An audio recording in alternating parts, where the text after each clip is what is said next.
Hello guys. आज हम बनाएंगे एक स्टॉप वॉच।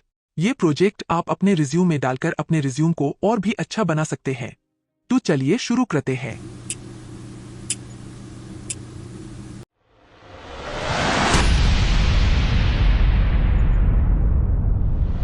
ये प्रोजेक्ट हम पाइथन के tkinter GUI किट में बनाएंगे। tkinter एक पाइथन का इनबिल्ट GUI किट है जो कि ग्राफिकल चीजें बनाने में और उनके पीछे फंक्शंस लगाने में काम आता है। तो सबसे पहले हमने tkinter को इंपोर्ट किया है और एक विंडो को बनाया है। विंडो बनाने के लिए हम लिखते हैं रूट इक्वल टी के पैरेंथेसिस और उसका साइज बताने के लिए रूट डॉट ज्योमेट्री, जिसके ब्रैकेट्स में हम साइज पिक्सेल्स में मेंशन करते हैं। यहां मैंने स्क्रीन साइज यानी ज्योमेट्री को फुल पे रखा है और इसको रन करने के लिए एक closing function main loop parenthesis लगाना जरूरी है। अब हम रूट यानी कि विंडो का टाइटल रूट डॉट टाइटल से देंगे और इसका बैकग्राउंड रूट डॉट कॉन्फ़िगर से, जिसके ब्रैकेट्स में बीजी ब्लैक दिया है। साथ ही में हम एक लेबल वेरिएबल से स्टॉप वॉच नाम का लेबल बनाएंगे जिसका background same as screen black रहेगा और FG या टेक्स्ट कलर व्हाइट और फॉन्ट साइज 32 रखेंगे और इसको स्क्रीन के टॉप पे प्लेस करेंगे डॉट पैक फंक्शन से। अब हम हमारी स्टॉप वॉच का लेबल बनाएंगे जो कि हमारे प्रोजेक्ट का मेन हिस्सा है। इसके टेक्स्ट को हम 4 स्लॉट्स में रखेंगे जो रिप्रेजेंट करेंगे आवर्स, मिनट्स, सेकंड्स और मिली सेकंड्स। इसका बैकग्राउंड ब्लैक रखेंगे और फॉन्ट कलर यानी FG व्हाइट। इसके टेक्स्ट का फॉन्ट होगा एरियल ब्लैक और साइज होगा 120।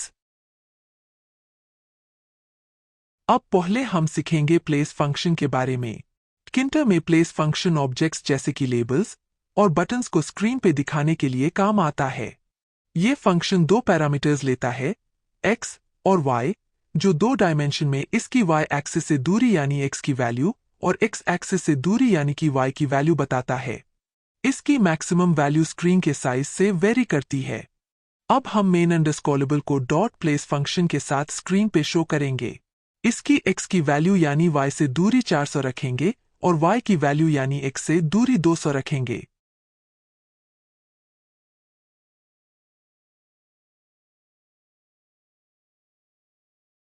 अब हम एक लेबल बनाएंगे जो कि स्टॉपवॉच की स्टेट बताएगा, यानी यदि वो रनिंग स्टेट में है या पॉस्ट स्टेट में।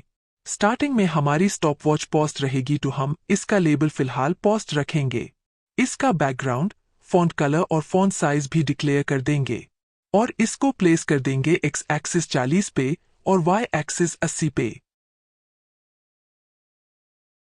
ये देखिए, ये रहा हमारा लेबल जो स्टेट बता रहा है। अब हम स्टॉपवॉच का लॉजिक बिल्ड करेंगे। इसके लिए हम कुछ वेरिएबल डिक्लेयर करेंगे। पहले तो हम स्टॉपवॉच वे लेबल को रिप्रेजेंट करने के लिए 4 वेरिएबल सेकंड्स, मिनट्स, आवर्स और एक मिली सेकंड्स को भी 0 वैल्यू देंगे और एक x वेरिएबल को नन वैल्यू देंगे। यह क्यों, मैं आपको बाद में समझाऊंगा। अब हम अपनी स्टॉपवॉच का स्टार्ट और स्टॉप फंक्शन स्पेस बार से कंट्रोल करेंगे। हम सारी विंडो को बाइंड कर देंगे स्पेस बार की से। tkinter में बाइंड फंक्शन विजेट्स के पीछे फंक्शनिंग लगाने के लिए काम आता है। इसके लिए हम लिखेंगे रूट डॉट बाइंड और ब्रैकेट्स के पहला पैरामीटर में डबल कोट्स के अंदर टैग लगा के लिखेंगे की रिलीज हाइफन स्पेस बार और दूसरा पैरामीटर होगा फंक्शन का नाम जो कि रन होगा जब स्पेस बार की रिलीज की जाएगी। यहाँ हमारे फंक्शन का नाम है क्लिक अंडरस्कोर काउंट, जो कि चेक करेगा कि स्पेस बार की क्लिक ऑड है या इवन, यानी अगर पहली बार क्लिक हुआ तो स्टॉप वॉच स्टार्ट होगी और दूसरी बार क्लिक हुआ तो स्टॉप वॉच स्टॉप हो जाएगी। ऑड क्लिक्स पे स्टॉप वॉच स्टार्ट होगी और इवन क्लिक्स पे ये स्टॉप होगी। इसके बाद हमने ऊपर ये फंक्शन डिफाइन भी कर दिया है और जब भी हम किसी फंक्शन को बाइंड करते हैं तब उसके ब्रैकेट्स में एक पैरामीटर इवेंट पास करवाना जरूरी है। यह इसलिए पास करते हैं ताकि हम उस विशेष इवेंट की जानकारी प्राप्त कर सके। हम इस फंक्शन को एक बार पास कर रहे हैं और इसके लिए हमको एक काउंट वेरिएबल चाहिए होगा। ये क्लिक्स काउंट की जानकारी रखेगा। अब क्लिक काउंट फंक्शन में हम काउंट को ग्लोबली डिक्लेयर करेंगे ताकि ये हर जगह यूज हो सके। इसी के साथ हर बार ये फंक्शन कॉल होगा दो काउंट की वैल्यू एक इंक्रीज होगी ताकि एक बार ऑड और अगली बार इवन क्लिक काउंट आ सके। अब हम इफ कंडीशन लगाएंगे कि अगर काउंट को 2 से डिवाइड करने पर रिमाइंडर 1 आता है, यानी काउंट एक ऑड नंबर है, तो हम स्टॉप वॉच स्टार्ट करने का फंक्शन कॉल करेंगे और एलिफ में अगर काउंट को 2 से डिवाइड करने पर रिमाइंडर 0 आएगा, यानी अगर वो इवन नंबर है, दो हम स्टॉपवॉच को स्टॉप करने का फंक्शन कॉल करेंगे।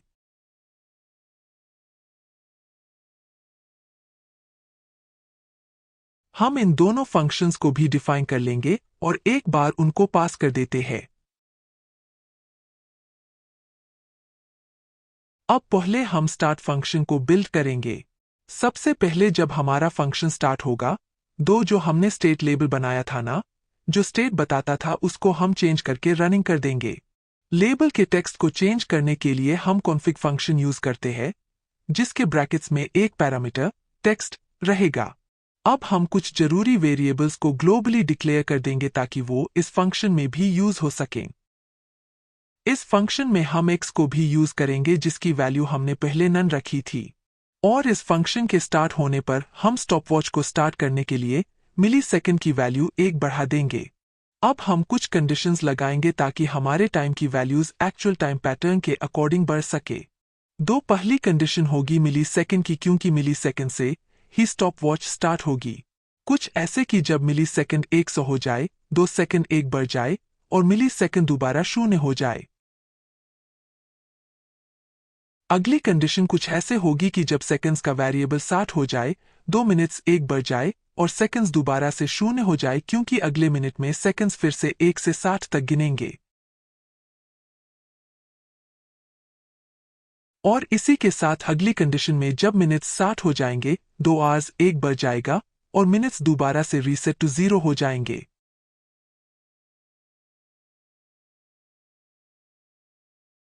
अब हम हमारे अपडेटेड वेरिएबल्स को स्क्रीन पे स्टॉपवॉच की तरह शो करने के लिए हमारे मेन स्टॉपवॉच वाले लेबल को जिसमें हमने स्लॉट्स रखे थे, उसको कॉन्फिग फंक्शन से चेंज करेंगे।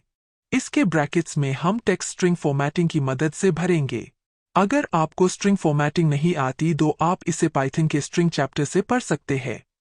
दो इसके टेक्स्ट में पहला स्लॉट जो कि आर्स का था उसको भरेंगे और कोलोन डाल के 02 लिखेंगे ताकि इसका टेक्स्ट 2 नंबर्स में शो हो, मतलब सिंगल डिजिट भी 2 नंबर्स जैसे कि 01 की तरह शो हो। और ऐसे ही बाकी 4 स्लॉट्स में मिनट्स, सेकंड और मिली सेकंड्स भरेंगे। और हाँ, ये स्लॉट्स को हम कोलन से सेपरेट करेंगे। और अगली लाइन में हम यूज करेंगे x वेरिएबल जिसको पहले हमने नन वैल्यू असाइन की थी।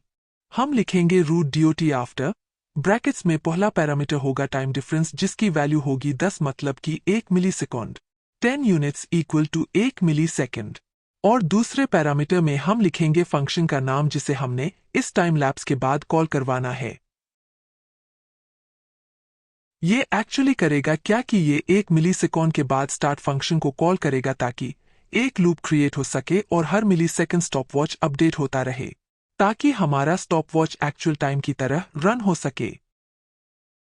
सॉरी, यह फंक्शन कॉल करने में पैरेंथेसिस नहीं आएगा क्योंकि इसको हमने एक फंक्शन के अंदर कॉल किया है। पैरेंथेसिस तभी लगता है जब हम फंक्शन को इंडिपेंडेंटली कॉल करें। तो अगर हम इसको रन करें तो स्पेस बार दबाने पर यह स्टार्ट हो जाएगी क्योंकि हमने स्टार्ट का फंक्शन पूरी तरह से बना लिया है। लेकिन दूसरी बार स्पेस बार दबाने पर अभी ये स्टॉप नहीं होगी क्योंकि हमने अभी स्टॉप का फंक्शन नहीं बनाया है। तो चलिए इसे बनाते हैं।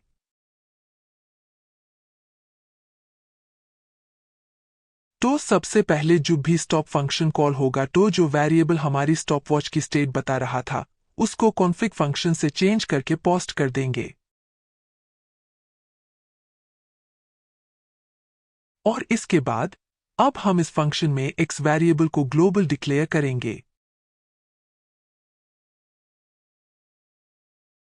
अब हम कंडीशन लगाएंगे इफ x, यानी अगर x की वैल्यू नन के अलावा कोई और है तो root dot after underscore cancel brackets में पास करेंगे x। After underscore cancel function तभी यूज होता है जब हमारे कोड में आफ्टर फंक्शन यूज किया हो, क्योंकि आफ्टर फंक्शन लूप्स में यूज किया जाता है। आफ्टर अंडरस्कोर कैंसिल फंक्शन उस लूप को स्टॉप करने में हेल्प करता है। यहां पहले हमने स्टार्ट फंक्शन में आफ्टर फंक्शन को इसीलिए x में रखा था और ये तभी ही एग्जीक्यूट होगा अगर x की वैल्यू नन नहीं होगी, नहीं तो अगर आफ्टर कैंसिल फंक्शन में अगर नन पास करेंगे तो एरर आ सकती है। अब अगर हम इसको रन करें तो पहली बार स्पेस बार दबाने पर स्टॉपवॉच स्टार्ट होगी और अगली बार दबाने पर स्टॉप हो जाएगी। Start, stop, start, stop, odd click start, even click stop. अब हम एक अपना लास्ट बटन रीसेट का ऐड करेंगे। अब रीसेट बटन बनाने के लिए हम एक वेरिएबल btn_reset नाम का डिक्लेयर करेंगे और इसमें अपना बटन रखेंगे। इसका टेक्स्ट रीसेट रखेंगे, बैकग्राउंड व्हाइट, टेक्स्ट कलर यानी फोरग्राउंड कलर ब्लैक।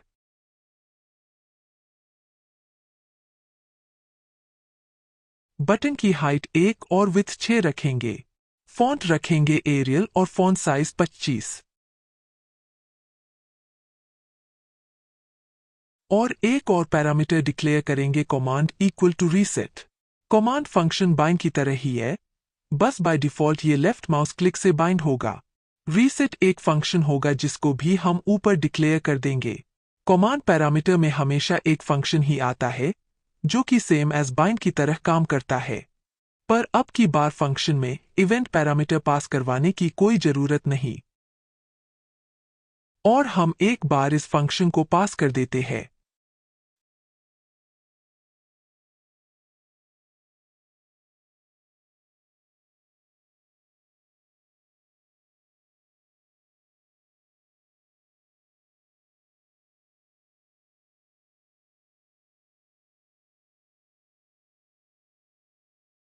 और अब हम अपने बटन के वेरिएबल यानी बटन को ही प्लेस करेंगे एक्स एक्सिस 720 पे और वाई एक्सिस 421 पे।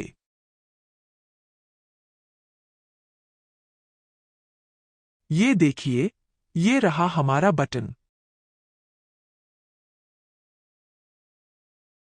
तो अब हम अपने रीसेट के बटन को भी बनाएंगे।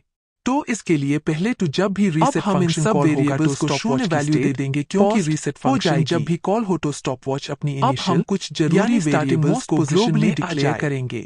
इनमें अब हम होगा वही hours, same condition minutes, लगाएंगे जो seconds, हमने stop function में milliseconds लगाई थी और काउंट। कुछ ऐसे काउंट कि वेरिएबल if हमारा x click count root check dot करता after था अंडरस्कोर कैंसिल और इसके ब्रैकेट्स में पास करेंगे x। इस लाइन का मतलब मैंने आपको पहले समझा दिया था। ये लाइन हमने इसीलिए ऐड की है क्योंकि रीसेट होने से पहले एक बार स्टॉपवॉच स्टॉप हो जाए, नहीं तो अगर रीसेट बटन स्टॉपवॉच की रनिंग स्टेट में कॉल किया तो ये रीस्टार्ट का काम करेगा।